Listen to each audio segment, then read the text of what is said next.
Las nuevas nupcias, crisis en familias reconstituidas, crisis más comunes en familias reconstituidas. Ese es el tema de hoy en este nuevo programa de conversaciones sobre terapia sistémica. Y bueno, recordarles que estamos revisando el libro de Frank Pittman, Momentos Decisivos, y estamos comentando este libro, Mauricio Leija, que saludo a continuación, y un servidor, Emanuel Garibay. Hola, Mauricio.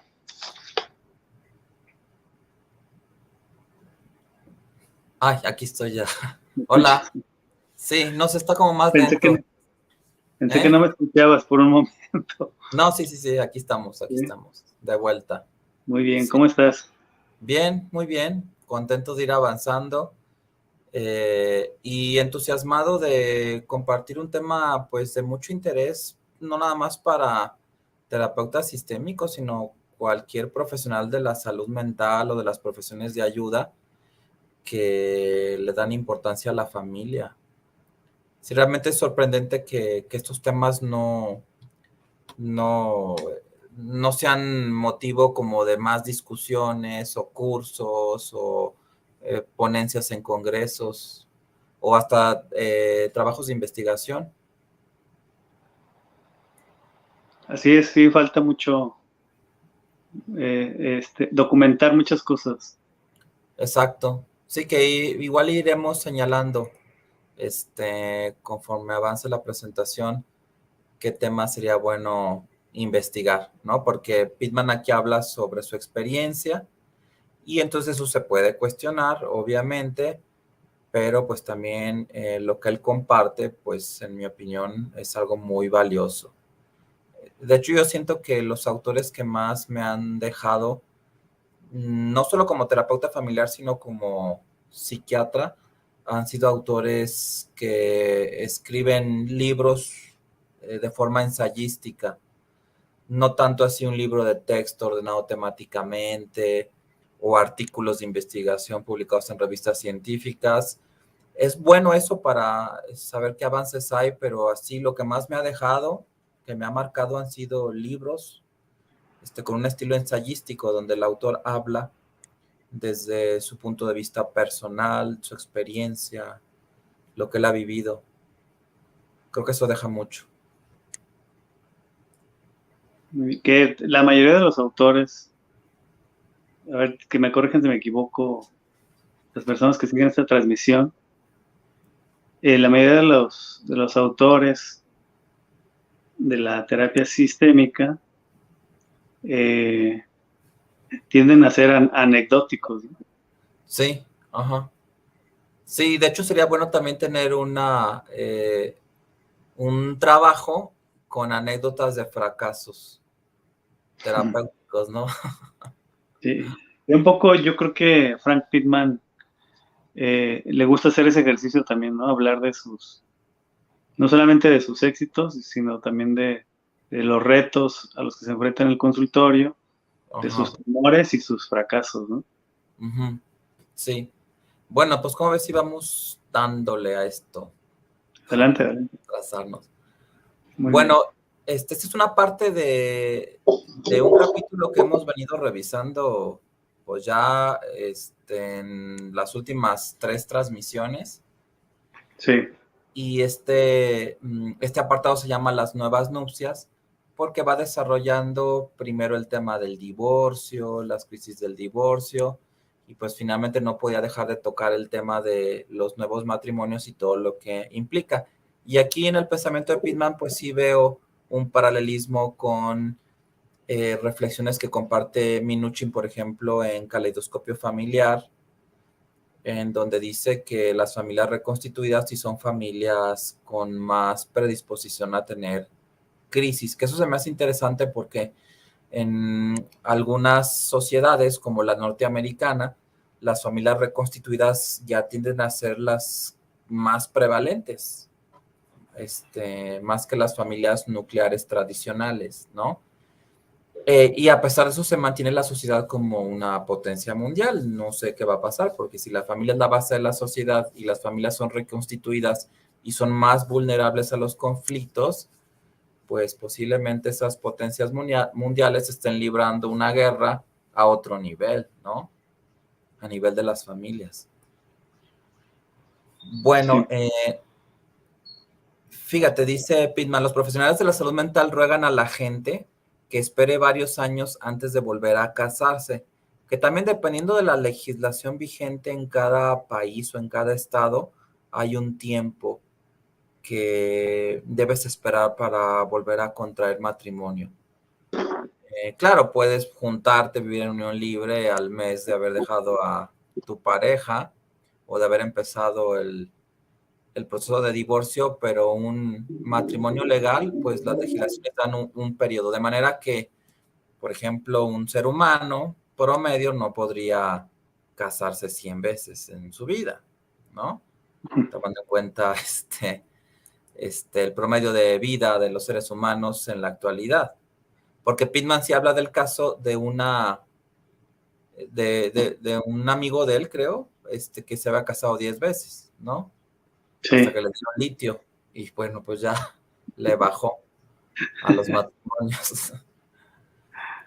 Por cierto que ahorita hay escasez de litio, entonces, aunque se ha hablado mucho de que México es rico en yacimientos de litio, pero pues yo me refiero al litio farmacológico, que es para tratar Para tenerlo, el trastorno bipolar, ¿no? para tenerlo en cuenta. Pues Sí, el mensaje de los profesionales es, espérense tantito, piénsenlo bien, reflexionen antes de casarse, ¿verdad? sí, porque así como habla del matrimonio express, en donde pues ya se divorciaron y apenas van en la segunda sesión de terapia, pues también las segundas nupcias pueden ser segundas nupcias express. Ok, sí, sí, Es- sí, claro. y dice, las personas necesitan saber si pueden vivir solas antes de resolver qué requerirán de un nuevo matrimonio si acaso precisan algo de él. Que eso también es interesante, fíjate, en salud mental no se habla mucho sobre la capacidad de estar a solas. De hecho, un pediatra psicoanalista, Donald Winnicott, él tiene un ensayo muy interesante a los que les interesa la obra de Winnicott, igual lo pueden encontrar en internet, que se llama La capacidad para estar solo. Y él habla de que los profesionales de la salud mental le damos mucha importancia a la socialización de nuestros pacientes como un indicador de salud mental. Y sí, yo también he caído en eso cuando evalúo a niños, les pregunto si tienen amigos, ¿no? Y él dice que casi nunca preguntamos cómo está la persona cuando está sola, cómo se siente, si tiene esa capacidad de estar sola, si tolera la soledad, ¿no? Víctor Frankl habla incluso de la neurosis de fin de semana, cuando el ajetreo de la vida cotidiana baja un poco y las personas que se encuentran en soledad pues caen en crisis, y todos los psiquiatras sabemos que las llamadas telefónicas en fin de semana pues son algo frecuente, ¿no? Y vemos cumplida esa definición de la neurosis de fin de semana. Entonces, creo que también debemos darle peso y valor a la capacidad de estar solo y no siempre privilegiar la socialización. Bueno, ¿quieres comentar algo sobre eso? Y es popular que se mencione que los domingos deprimen, ¿no? Sí, exacto. Sí, muchos pacientes con ansiedad, con depresión están esperando deseosos el lunes, y que Sí. puede parecer difícil de creer para quien no sufre de problemas emocionales, ¿no? O para quien no está solo. Pero bueno, entonces es bueno incluso venderle al paciente, a un excónyuge, la idea hasta prescrita de un año de vivir a solas, ¿no? Porque fíjate, se habla mucho ahora de que las parejas se vayan a vivir solas en unión libre antes de formalizar la relación en un Sí. matrimonio legal o religioso, pero yo creo que más bien, yo más bien propondría que te vayas a vivir solo un tiempo, igual y 6 años, 12 años, y ya después, contraigas matrimonio, no irte a vivir con la pareja porque las pautas ya empiezan, ¿no? De manera que en el caso de los hombres, pues el hombre ya sepa planchar una camisa, ¿no? Darle una trapeada a la cocina, algunas cosas que luego pueden ser motivo de conflicto, mantener el orden en una vivienda. Ese es un reto que muchos hombres adultos nunca han vivido porque no han tenido la experiencia de vivir solos por alguna temporada antes del matrimonio. Pasan de la casa de la mamá a la vivienda del matrimonio. Igual las mujeres también pasan de la casa de los padres a ser parte de la vida matrimonial. Y también un poco prepararse para adquirir la solvencia económica, ¿no? Sí, claro, sí. Que les permita el poder tomar decisiones más adecuadamente. Sí, de hecho, igual y a ver si luego hacemos un programa especial sobre las bodas, que ahí tengo un material muy interesante sobre las bodas y todo lo que se gasta y cómo buscan ser estrellas por un día y realmente quedan endeudados hasta el cuello. De hecho, supe de un caso de una pareja que no tenía mucho dinero, o bueno, no tenía mucho dinero él, y ella había ahorrado, y entonces ella pagó la boda, pero se excedieron demasiado y ella se endeudó con sus tarjetas de crédito, pero no le dijo a su cónyuge que se había endeudado, y entonces pues pagaba el mínimo o no pagaba, y luego la buscaban y llamaban, y fueron pasando los años, y finalmente el esposo descubre que ella ya debe mucho dinero por deudas de años que se van haciendo como bola de nieve, porque ella ya no podía pagar, y el esposo le dice, a ver, ya dime cuánto dinero se debe, pues, de esa boda, ¿no? Y ella, pues, le dice, y él, pues, casi se va para atrás, y finalmente dice, mira, pues, te voy a dar todos mis ahorros, voy a vender esto, voy a vender el coche, y ya paga todo lo que debes, porque pues no puede ser que ya llevamos 10, 15 años de matrimonio y no hemos terminado de pagar la boda. Bueno, pues resulta que ella sí paga, pero ella le había mentido y solamente le había dicho que se debía la mitad del monto real. Y entonces eso propició que ella siguiera mintiendo, que todavía se debía la mitad porque ella había dicho que se debía esa cantidad que él ya había pagado. Entonces el hombre ya estaba tranquilo de que pues ya habían salido de una deuda y ella sabía que no, que apenas se había pagado la mitad, y entonces esa mitad empezó a crecer como bola de nieve otra vez, ¿no? Y ya se debía mucho dinero, y finalmente esa mujer llegó pues ya a la tercera edad, debiendo mucho dinero, con una depresión, y una psicogeriatra que la estaba atendiendo en psicoterapia esta mujer, creo que el esposo había fallecido ya, ella era viuda, y no había terminado de pagar la boda, y entonces yo le dije a mi colega que le estaba dando terapia, no era paciente mía, le dije, mira, yo creo que esta mujer va a lograr el equilibrio emocional cuando finalmente acepte que nunca va a terminar de pagar esa boda, porque no va a ganar ese dinero ya, es mucho dinero. Entonces, mejor aceptar que esa boda no se terminó de pagar y ya, ¿no?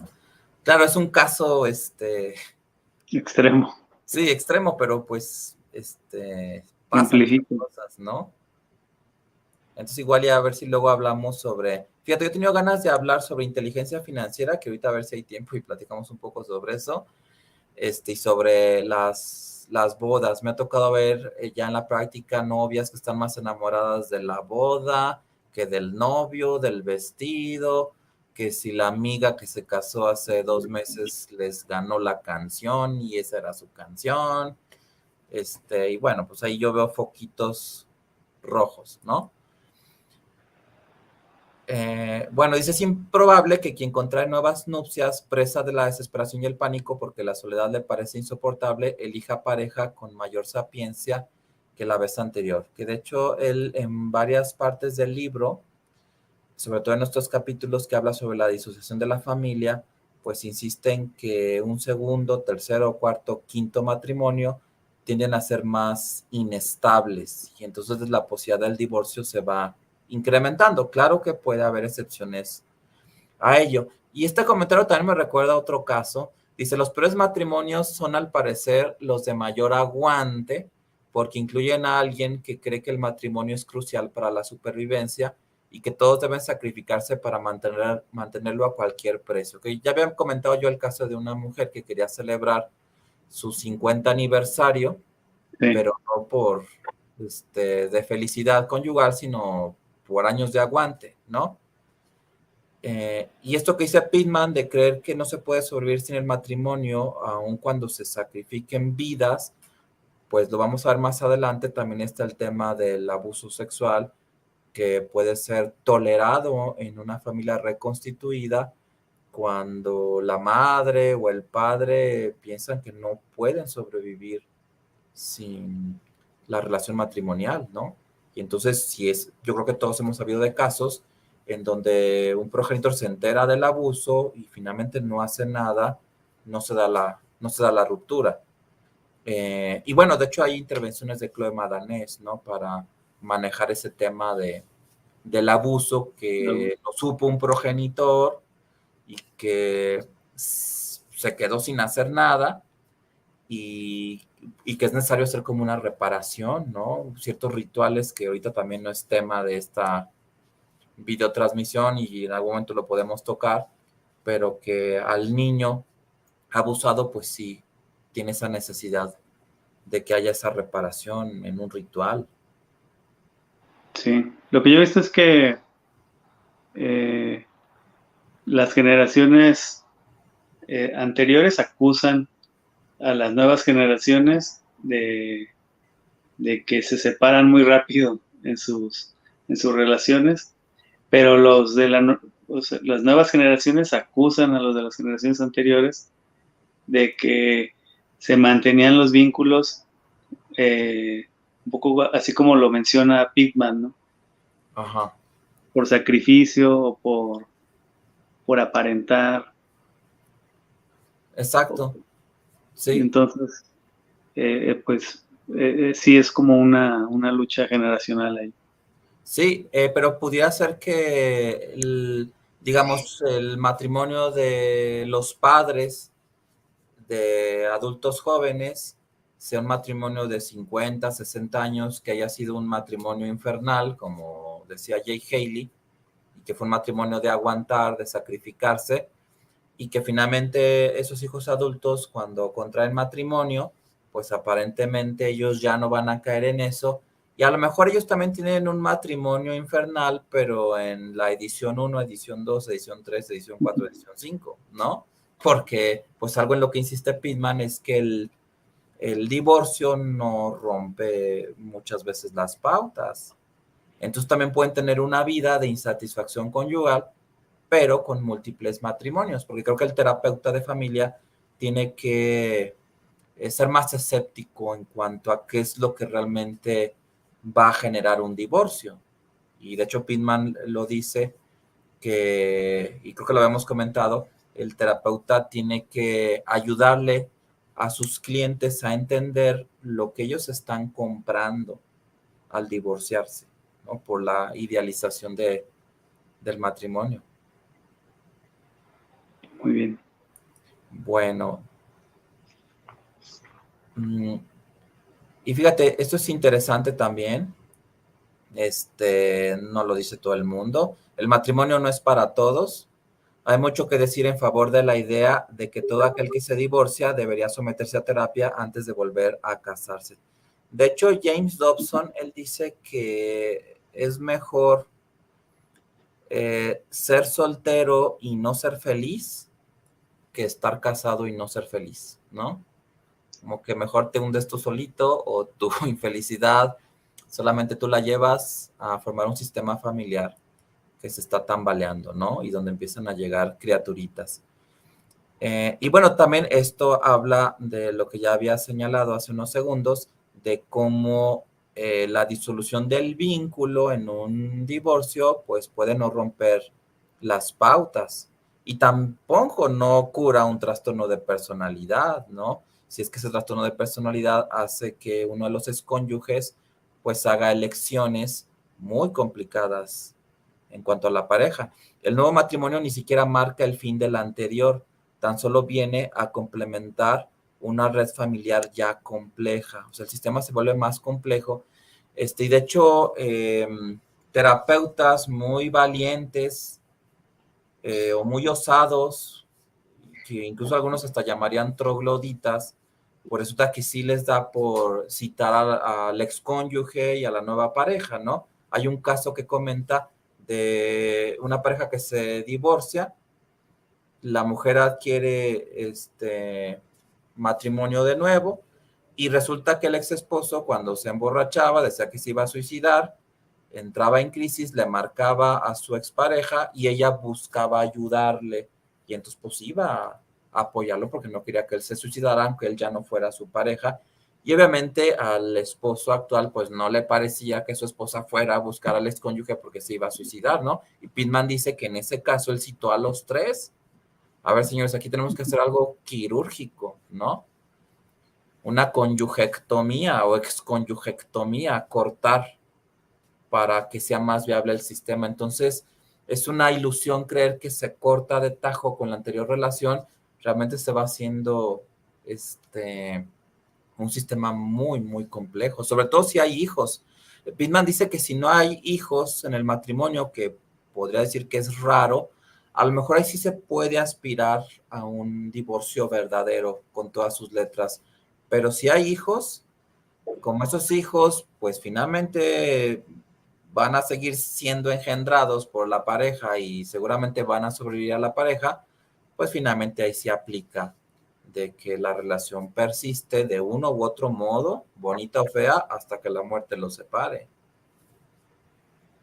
Así es, ya lo planteamos la vez pasada, Navarro y Góngora menciona a la familia de cuatro cabezas. Ah, sí. Sí, la familia compleja porque ya tenemos a a los excónyuges y a los nuevos esposos, ¿no? Sí. Bueno, de hecho, Están, volviendo a citar Caleidoscopio Familiar de Minuchin, el último capítulo de ese libro es una obra de teatro que él escribe sobre la historia de un caso real, una anoréxica llamada Ellen West, y que ahí él se estaba realizando como dramaturgo porque él en el libro El arte de la terapia familiar, él le confiesa a un alumno que era actor, que él también, si él no hubiera sido terapeuta familiar, hubiera sido dramaturgo, y pues finalmente sí lo fue, porque esa obra sí se puso en escena en un teatro de Nueva York en la década de los 80, y ahí hay una escena en donde la familia de Len West va a terapia, y esa familia, el terapeuta dice que los percibe como un monstruo de muchas cabezas. mira qué interesante. Cuerpo. Sí, los animales mitológicos siguen existiendo en la terapia familiar. Sí, bueno, en la terapia familiar existen los fantasmas, que a ver si ahorita da tiempo de hablar de los fantasmas, y existen los animales mitológicos, criaturas con muchas cabezas. Sí, sí, interesante.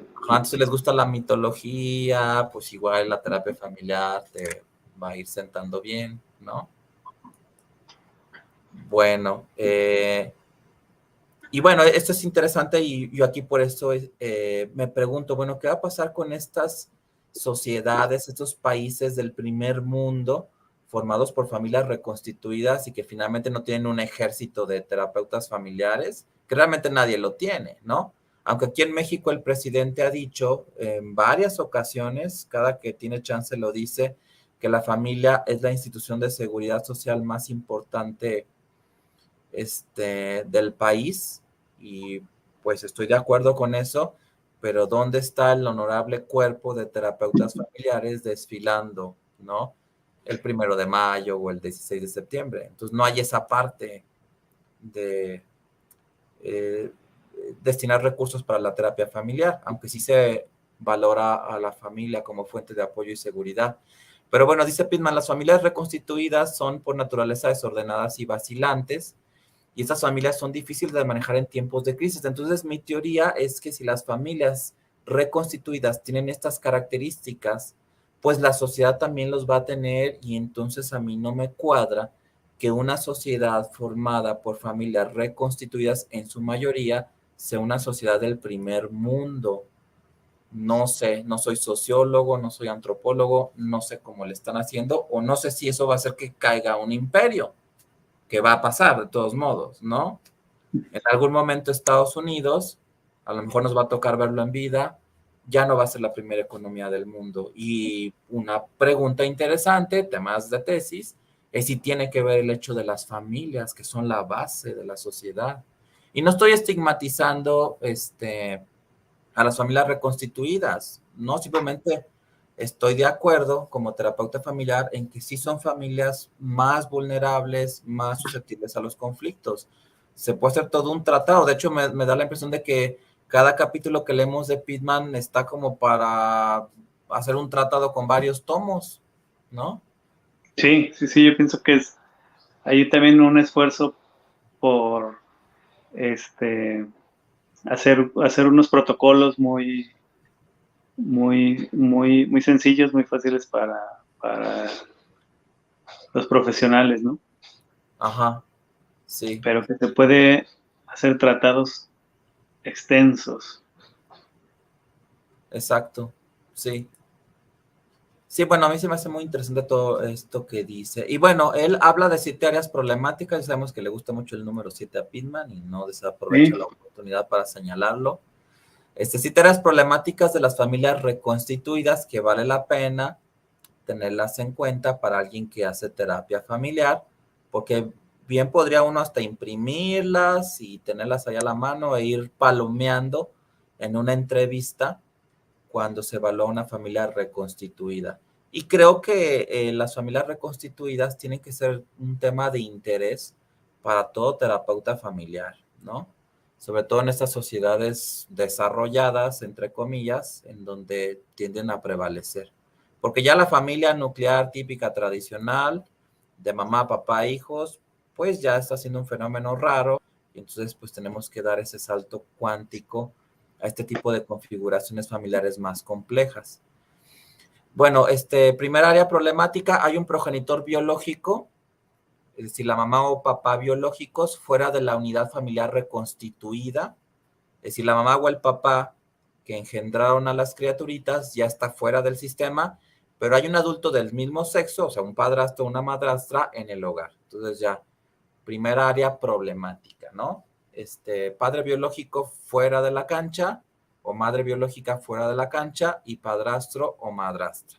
Que ya desde el momento en que, bueno, de hecho, yo creo que si hiciéramos una encuesta, nuevamente un tema de investigación, y le preguntáramos a 100 personas si la palabra madrastra es una palabra bonita, que les gusta, yo creo que 99 o 100 dirían que no les gusta esa palabra. Y no porque sean terapeutas familiares y vean que esto también es un área problemática, sino por los cuentos de hadas donde los grandes cuentistas pues tomaban la figura de la madrastra más que la del padrastro para representar al antagonista o a la figura amenazante, ¿no? Por ejemplo, en el caso de Blancanieves, pues la madrastra es una bruja también, ¿no? es una figura muy estigmatizada. Exacto, sí. Entonces, suena feo. De hecho, fíjate, eso no nunca lo había dicho, pero lo confieso. Cuando viene, por ejemplo, un niño con su madrastra o su padrastro, eh, a veces me he dado cuenta que evito esa palabra. Sí, por ejemplo, si el niño o la niña ya le dicen mamá o papá, que no tengo problema con eso, pues entonces si ya le dicen así, yo también a la mamá, al papá, ¿no?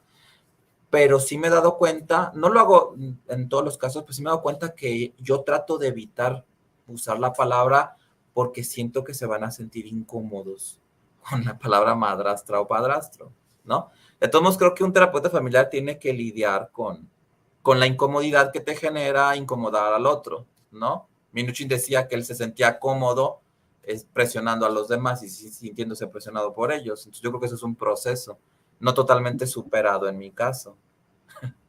Sí, No sé sí, sí. qué piensas sobre eso. A mí se me viene a la mente una película que se llama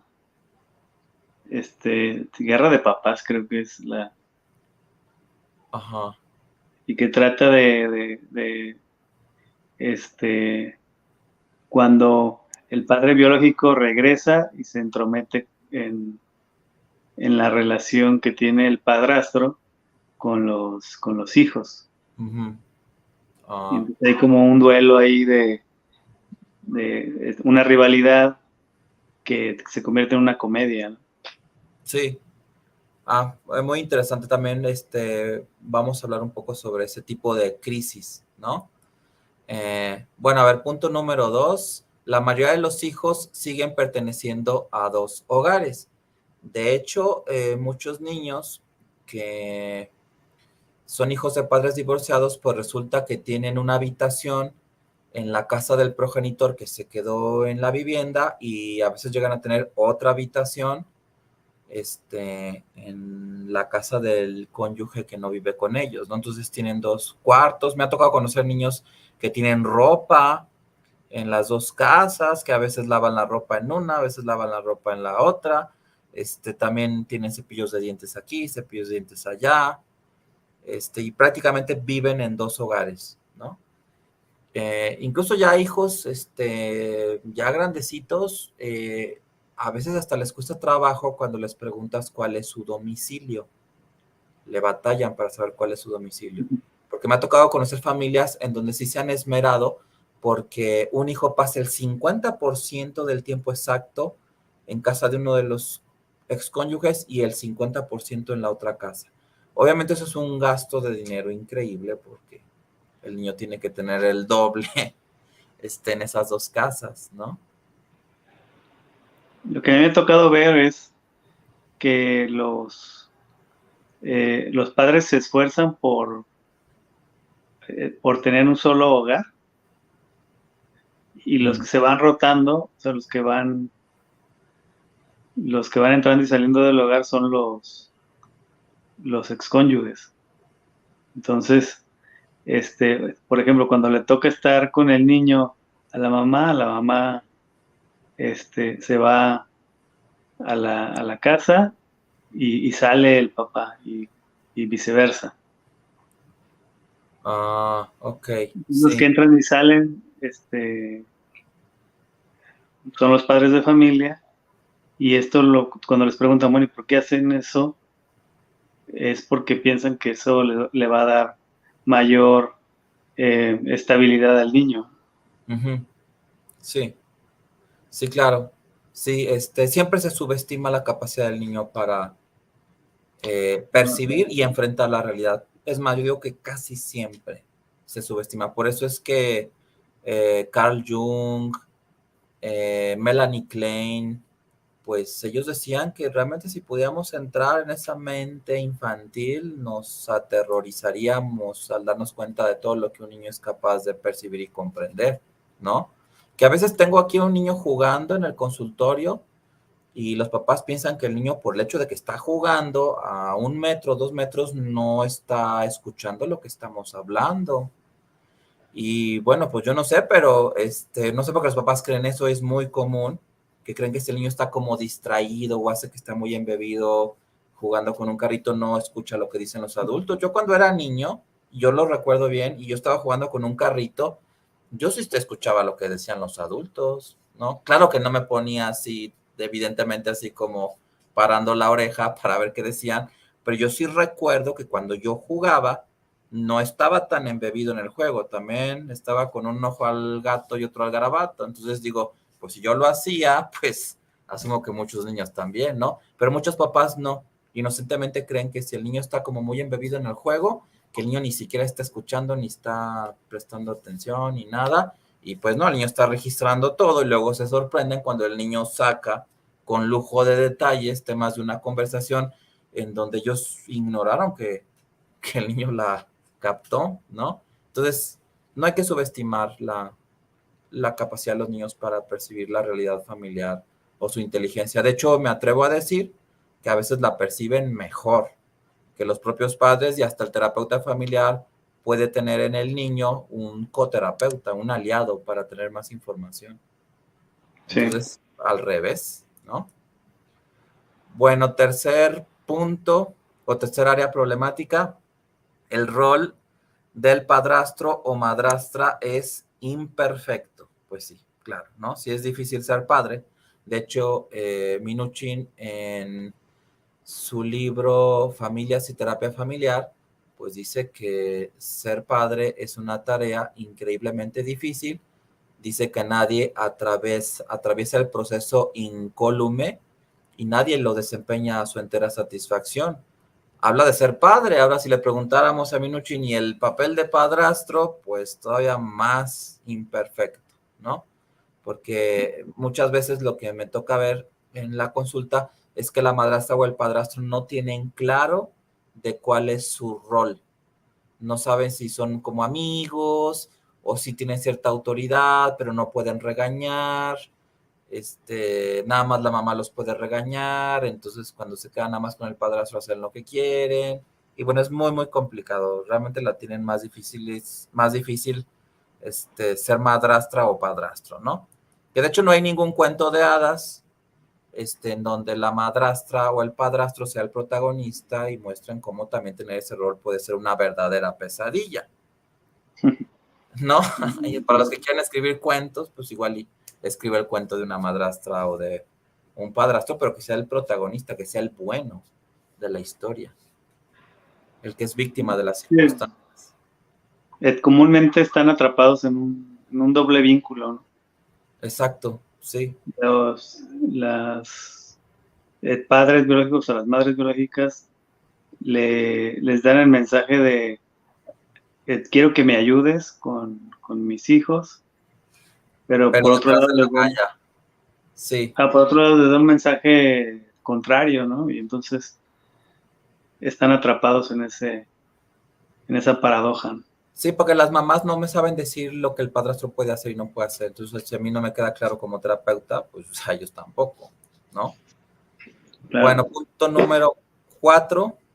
Existe una mayor necesidad de tolerar las diferencias. En familias reconstituidas, pues cada uno de los nuevos cónyuges puede tener hijos con diferentes edades, diferentes historias, diferentes costumbres, y entonces, pues aquí sí vemos más diversidad. Y la verdad, lo cierto es que los seres humanos nos sentimos amenazados cuando de repente nos topamos con personas que son diferentes a nosotros. Y a veces ese estrés es difícil de manejar, de ahí viene la discriminación, el clasismo. Entonces las familias reconstituidas no están exentas de tener un área problemática por esas diferencias que pueda haber en la fusión de dos nuevas familias.